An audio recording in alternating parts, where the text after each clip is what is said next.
Good morning, and welcome to the Unitarian Universalist Church of Brunswick. I'm Charlie Evans, and I'm a member of the Board of Trustees. I have only one announcement today, but it is a bit long, so please hang in there. This one's important. Our annual congregational meeting is scheduled for Sunday, June 7th at 11:30 a.m. This meeting will be conducted as a Zoom conference, but we recognize that not all members may have Zoom access. In order to be sure that every member has an opportunity to vote, we will provide written materials prior to the meeting and 3 different ways to vote after the meeting is over. You will be receiving a packet of information in the mail. Today will be the first reading of the warrant for the meeting. The warrant is essentially a list of the items we will be discussing and voting on at the meeting. There are 5 items. So, the warrant for the Unitarian Universalist Church of Brunswick. The Unitarian Universalist Church of Brunswick hereby notifies all current members to attend a congregational meeting to be held online via Zoom conference on the 7th of June, 2020 at 11:30 a.m. to consider and act upon the following articles. Number 1, to approve the minutes of the annual congregational meeting of June 9, 2019, and Number 2, to approve the board's recommended budget for fiscal year 2020-2021, and 3, to receive the nominating committee's report and elect trustees for open seats, church officers, moderator, and nominating committee for 2020-2021, and to approve the board's recommendation that Reverend Sylvia Stocker be granted Minister Emeritus status upon her retirement, and 5, to consider any other business as appropriate and agreed to by the assembled congregation. This was respectfully submitted and posted by Mary A. Larson, Board Clerk. The warrant will be posted also in our weekly newsletter this week at UUCB for 2 weeks prior to the meeting, and the warrant will be read as part of the virtual church services again prior to next Sunday's service. Once again, welcome to UUCB.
Welcome. Welcome from east, west, north, south. Welcome in the morning. Welcome in the afternoon. Welcome in the evening. Whoever you are, wherever you are, wherever you are on your journey, I welcome you to our worship service today. These opening words come from Laurel Sheridan. She writes, "Take from life its coal, not its ashes. Fan the flames of love and justice. Join hands and hearts in common endeavor, and there will be no limit to what we can achieve together." Welcome.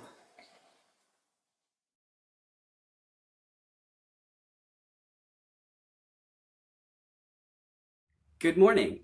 Today, as we're talking about personal stories and memories, I thought a great book to share for Time for All Ages would be Once Upon a Memory. I hope you enjoy it. Once Upon a Memory, written by Nina Layden and illustrated by Renata Lilska. Does a feather remember it once was a bird? Does a book remember it once was a word? Does a chair remember it once was a tree? Does a garden remember it once was a pea? Does a cake remember it once was a grain? Does the ocean remember it once was rain? Does a statue remember it once was stone? Does an island remember it once was unknown? Does work remember it once was play? Does night remember it once was day? Does love remember it once was new? Does a family remember it once was two? Does the world remember it once was wild? Will you remember you once were a child?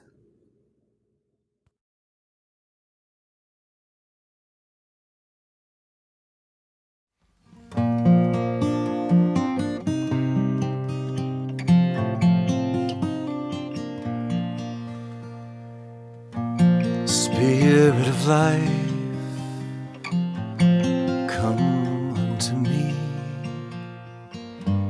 Sing in my heart all the stirrings of compassion. Blow in the winds, rise in the sea. Move in the hand, giving life the shape of justice. Roots hold me close, wings set me free. Spirit of life, come to me, come to me.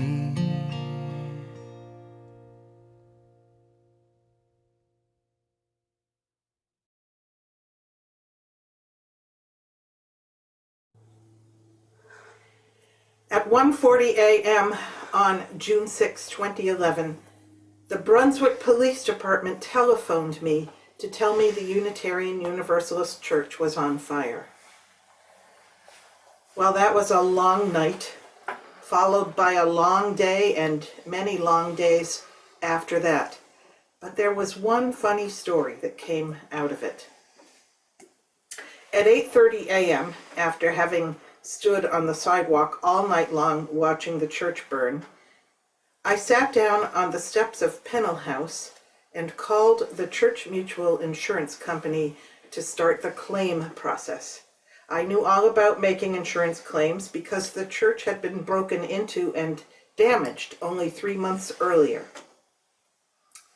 Well, I got an insurance agent on the phone, and she asked for policy number, the name of the claimant, the type of claim, etc., etc., etc.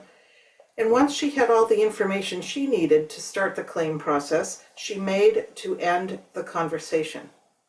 "Wait," I said. "What do I do now?" I was sitting there on those Pennell House steps looking over at the building that had blackened siding all over it. It had broken out, shattered glass windows. It had holes in the roof, and it was dripping foam and water everywhere, and it was a stinking, smoky mess. "What do I do?" I said. Well, she answered me in an all too chirpy voice. She said, "Oh, you're all set to go now. You can do whatever you usually do." What? Whatever you usually do? The last time our church had burned was 127 years earlier. There was no usually. We may as well have been Lewis and Clark setting westward through the wilderness. Well, over the next 3 years of the rebuilding process, we mentioned that story and retold it many, many times. It made us laugh. We were inventing our usually as we went along. There was no precedent that was within the church's memory. And we might laugh together now over the same story, if we could be together to laugh, that is, because here we are in a pandemic, trying to respond as best we can, and there is no usually. We are in uncharted territory once again. There is no usual in unprecedented situations. Well, I have been asked to share a few stories from my time here as your minister, and certainly the church fire was a signature and galvanizing moment in the life of the congregation, so I may as well start there. Also, I am a preacher, and so I have a message to share about what we usually do. Churches are famous for doing whatever they usually do, to the point that churches often become entrenched, and sometimes change can be hard to achieve. Sometimes it can seem nearly impossible to inspire churches to do anything but what they usually do. I remember a DRE friend of mine, a director of religious education friend of mine, once laughingly told me this story. She was serving a church in another state. This was not UUCB. She was serving a church in another state. And she didn't even have an office. What she had was a little closet where she could store supplies and materials, but there wasn't even room for a chair or a desk. Well, she needed more space, especially for storage, and so she made the bold move to take a jelly cabinet and shift it from this part of the room over to that part of the room, out in the community room where the congregation would gather for coffee. Well, you would think that given all the issues with storage space and the need to supply our kids with all kinds of materials, that such a move would have been a no-brainer. But no, a firestorm erupted because the jelly cabinet usually was over here. It was not usually over there. And churches like to do what they usually do. She laughed about it later, and she told me that actually she won that argument. But to me, it was a signature church argument about what we usually do. Churches tend to like to do things the way they've always been done. In fact, they jokingly say, it's always been that way. But sometimes the usual way isn't possible or even known. Sometimes churches intentionally make changes. And sometimes turning things upside down and seeing what falls out can ultimately be good for the institution. Here are some of UUCB's stories of change. Sometime during my first year here, the Strategic Planning Committee asked me if there might be one or two changes I would like to make if the church could find the money to do that. Well, yes, I said. I had one particular change in mind. And so let me describe the church building we had in those days. It was a little Queen Anne Victorian church, and it had stained glass windows. Some of them were quite lovely. And the lovely ones we now have in our new sanctuary. We were able to preserve them and finally reinstall them after the fire. Well, those windows on the inside of the sanctuary would sometimes cast a beautiful array of colored light in the room, depended on the time of day you were in there. Sometimes it was quite lovely. But even if they weren't spreading light into the room, you could look at them and see the pretty designs in the window. Outside, however, the windows were covered by this frosted white, sort of nubbly beveled glass protectors. They were, to my mind, really unappealing. Actually, they were ugly. And those window coverings, to my mind, made the church look abandoned. Ellie Swanson, now gone, one of our members who had been members for decades and decades, but who died a few years ago, she used to tend that church property very lovingly. She loved that building. She loved the gardens. She loved the inside. She would garden and dust and decorate to her heart's content. And she once told me that in the 1960s, our church apparently had parishioners who were protesting the Vietnam War. And the church became concerned that somebody might throw rocks through the church windows. And so they covered the windows with those protectors that I just described. Ellie told me that they chose that particular kind of glass because the beveled, nubbly texture that allowed different angles all over the glass would allow more light to come into the room. And so the windows would glow more brightly when the sunshine was coming through the windows. So I thought about that, and I thought, here we accentuated the beauty of our windows for us, but what we showed to the outside world was far from beautiful. How interesting that was to me. In the Sermon on the Mount, Jesus said, "You are the light of the world, like a city set on a hill that cannot be hidden.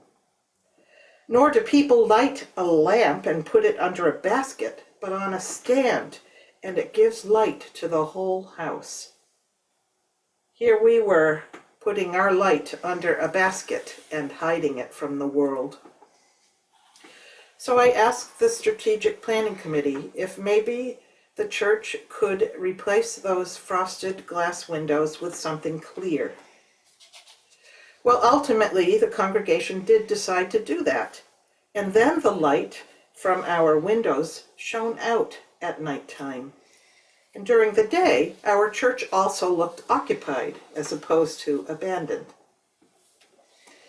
Through the years, UUCB has grown more outwardly focused. So much so that when it came time to build a new building, on the top of the congregational list of desires was that our building would be a community center. And that is a goal that we have achieved. Not at the moment, of course, because nothing is a community center right now. But our church has been used by community organizations all throughout the Mid-Coast area. And it will be again, too. Well, so I have to ask, did changing the window coverings create that new attitude? Well, not all by itself, of course. It's hard to even identify all the things that create change. But I think that the church's willingness to see that we were hiding our light and the willingness to try a new thing, one new thing, led to other new things. And taken together, those things led to a change of focus and perception.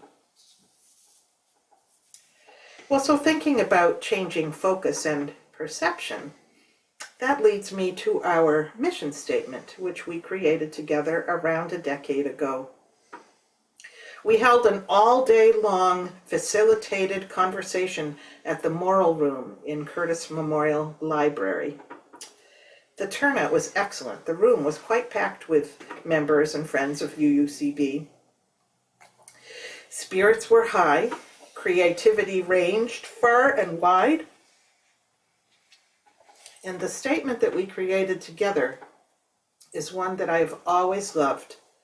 Our mission is to be a spiritual community, to welcome all, to nurture one another, to work for justice, and to care for the earth. I love that mission statement. Over the years, I think we have made our best decisions about programming and policies when we have remembered to use the mission statement as our guide. From my perspective, we don't use our mission statement as much as we used to, and perhaps it's time to reinvigorate it now. After all, the mission statement is a guide that helps us to vacate positions of personal preference in favor of collective vision. And a church really needs to be an organization of collective vision. personal preferences can be divisive. Collective vision can be unifying. Who we say we are and how we make our vision manifest are things that are terribly important for our congregation. Sometimes it's actually okay, sometimes it's even necessary to let things die so that something new can be born. Years ago, our social justice committee was struggling. One year, the committee was so dispirited that no one stepped forward even to chair the committee, and they just really didn't have the energy to go on. That's okay, I said. Stop for now, and we'll see what happens. So the committee became moribund. It was hard to do. Hard because people care about social justice in our church. That's part of who we are. But it was necessary so that something new could be born. Our incredibly successful Working for Justice steering group was born out of the ashes of that social justice committee. And they will tell their own story next week. For today, I just want to emphasize that sometimes the usual needs to die so that the new can be born. In the long run, the mantra "we've always done it that way" does not serve congregations. To be successful, congregations must always be responding to the times, and times change. The times are a-changin' right now, that's for sure. Which leads me to today's times. Here we are, figuring out how to be a church in a time of pandemic, in a time of distancing, a time of fear, a time of widespread divisiveness in our wider culture, a time of terrible loss, and a time of very evident injustice all over the world. We closed our church building on March 12th. We don't know how long the church will need to stay closed. We know that we're in the process of learning and inventing who we are in these new circumstances. Congregations all over the world are struggling with the same challenges we struggle with. Some go to great lengths to reproduce the worship services as exactly as they can, as though they were still in their sanctuaries worshiping, as though times were still normal. Some churches have quit worshiping altogether for now. They feel they don't have the technical ability to carry on in these present circumstances. And some have put their congregations at considerable risk by reopening, because we've always done church this way. Now, I understand the desire for stability and familiarity. I certainly do. I share that desire. But things are not the same right now. The world is not the same. The tools we have for connecting are not the same. And of course, the worship medium that we are using these days is not the same. Nothing is the same. So what has UUCB done? UUCB has looked squarely at reality and is exploring what works. We have had to change all sorts of things, from how we conduct meetings, to how we connect with one another, to how we hold the annual meeting, to how we provide pastoral care. We have had to look at all of that and continue to do so. Sunday school now happens over Zoom, with a far freer curriculum that inspires our kids to explore hope as a topic. Certainly we all need hope these days. And of course our worship has changed considerably too. We never used to have cats in worship, as just one example. I never set out to be a minister preaching to you from my home through the miracle of technology and looking at a camera instead of a congregation as I preached. And chances are you never set out to be part of a church that holds its services that way either. But here we are. As I have navigated these waters with you, I have discovered that despite the challenges, and I agree the challenges are considerable, but despite the challenges, virtual worship services have unleashed a whole new creativity in the congregation. Music I might once have chosen no longer seems to be perfect. Singing hymns isn't possible, and the various musicians in the congregation have introduced new music that might not have been part of our worship services in the past. Worship participants are playing with this new medium of worshiping over the internet. They are trying different camera angles. They are filming in different kinds of locations, both indoors and outdoors. They are using photography in new ways, and they are presenting stories in new ways too. The choir, who had been silent for several weeks after the church shut down, is now singing again. A virtual choir this time, and how wonderful it is to see what they can do together even while apart. The work is hard, and in many ways it's harder than it was before. But I am loving the creativity I am seeing. What an amazingly creative congregation. Gathering remotely, well, there's an oxymoron, isn't it? Gathering remotely is challenging. But the experimentation, the creativity, and the willingness to play and discover what will work and what won't, all of those things are going to serve UUCB well into the future. You are seizing opportunity out of crisis. Wow. But I have to remind you, it isn't the first time you have done that. Which brings me full circle back to the church fire. As day dawned on that gorgeous June morning, and it was gorgeous, perfect temperatures, clear blue sky, sunny, it was beautiful. And what a contrast to what had become of our church, now so ugly and forlorn. Well, as that day dawned, the congregation gathered on the sidewalk when they heard the news. There were stunned expressions on people's faces for sure, and there was a rather sober hush in the crowd as people gaped and pointed. But I'll tell you what there was most of all.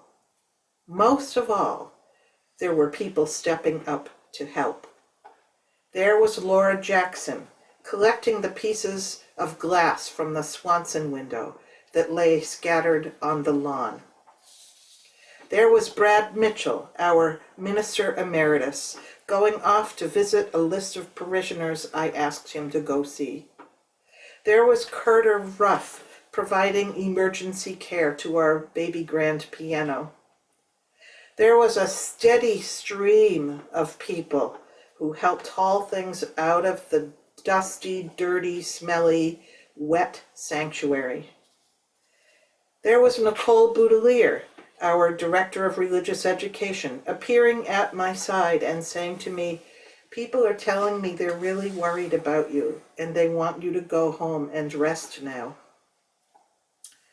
There was Judd Caswell penning his song about the fire. That very day, he wrote the song that he sang many times over the next 3 years and that helped us through the ordeal because it told our story and it told it in a helpful way with lines like this one.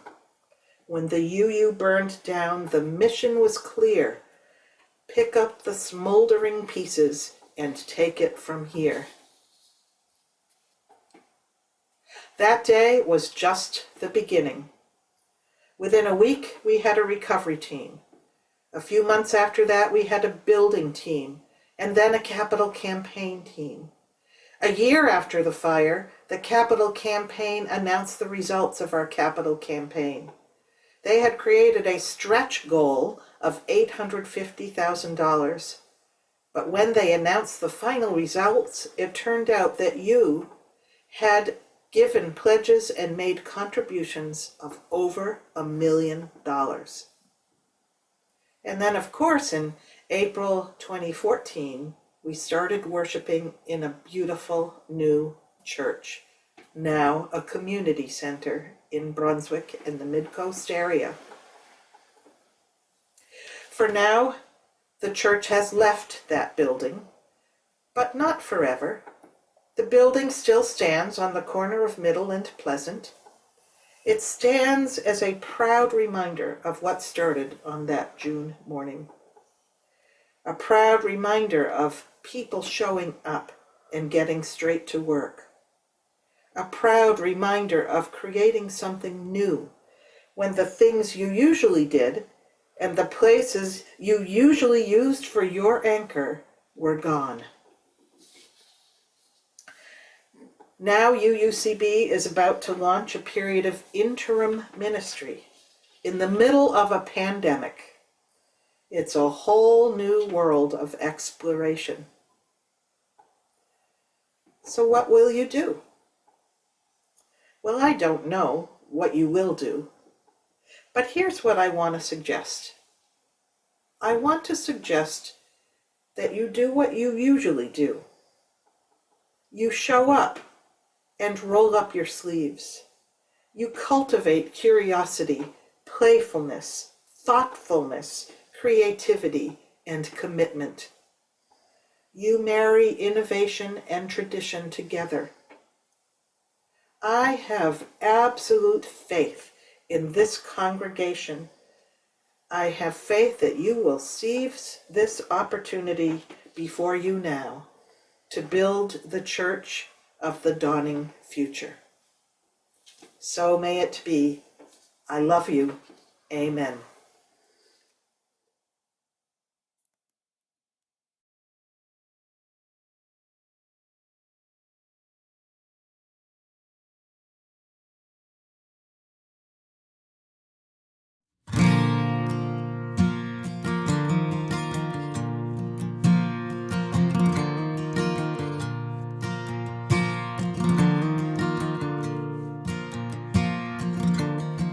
Hear the bell that calls us all together to take our place and light the chalice flame. Come feel the years of history surrounding and hear the call of wisdom, true and plain, to welcome all and nurture one another, to live with care and honor for the earth, to work for peace and justice ever growing, till each and every soul is certain of their worth.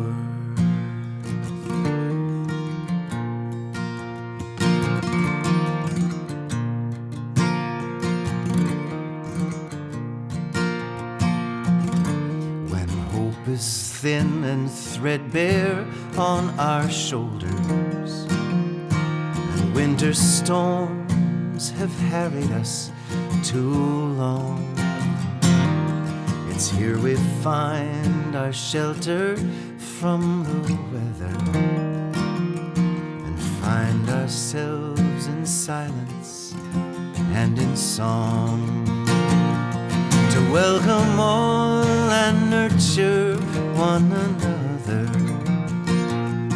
to live with care and honor for the earth, to work for peace and justice ever growing, till each and every soul is certain their worth.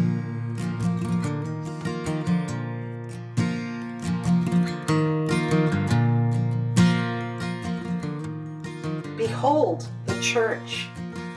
You must understand, this is no dead pile of stones and unmeaning timber.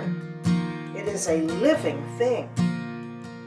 When you enter it, you hear sound, a sound as of some mighty poem changed. Listen long enough and you will learn that it is made up of the beating of human hearts, of the nameless music of human souls. That is, if you have ears. If you have eyes, you will presently see the church itself, a looming mystery of many shapes and shadows, leaping sheer from floor to dome, the work of no ordinary builder. Its pillars go up like the brawny trunks of trees. The sweet human flesh of men and women is molded about its bulwarks, strong and impregnable. The faces of little children laugh out from every cornerstone. The terrible spans and arches of it are the joined hands of comrades, and up in the heights and spaces are inscribed the numberless musings of all the dreamers in the world. It is yet building, and built upon. Sometimes the work goes forward in deep darkness, sometimes in blinding light. Now beneath the burden of unutterable anguish, now to the tune of great laughter and heroic shoutings like the cry of thunder. Sometimes in the nighttime, one might hear the tiny hammerings of comrades at work in the dome, the comrades that have climbed on ahead.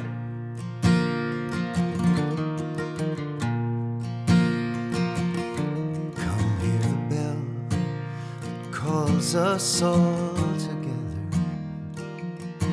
to take our place and light the chalice flame. Come feel the years of history surrounding, and hear the call of wisdom, true and plain, to welcome all and nurture one another, to live with care and honor for the earth, to work for peace and justice, ever growing, till each and every soul is certain of their worth.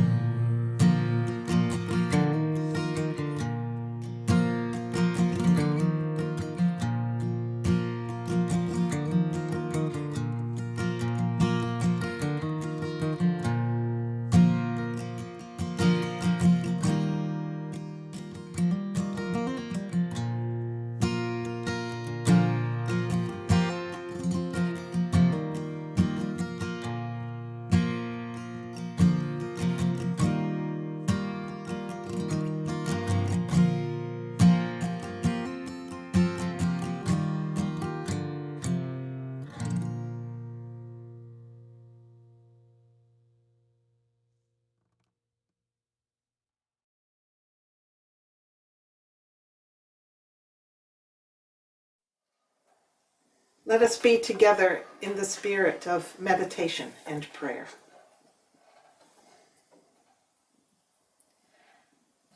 Spirit of life,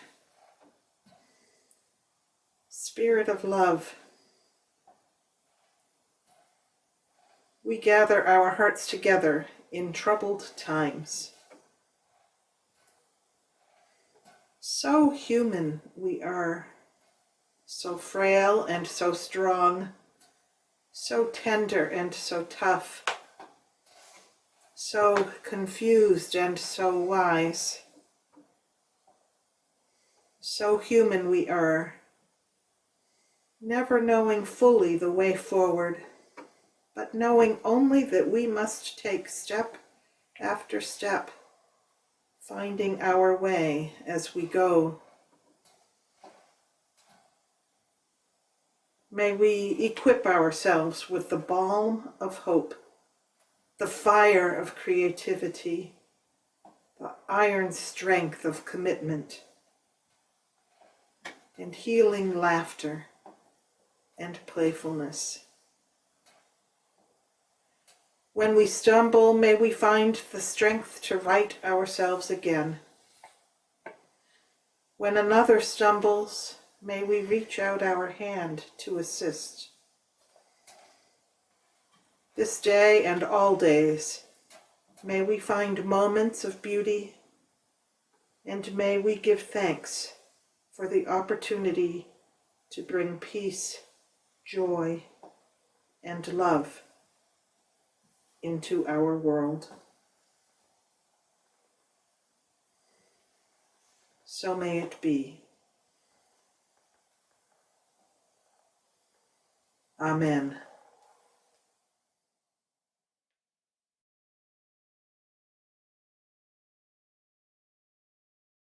I send you forth with these words by Robert Mabry Doss. For all who see God, may God go with you. For all who embrace life, may life return your affections. For all who seek a right path, may a way be found, and the courage to take it step by step. Amen. Blessed be.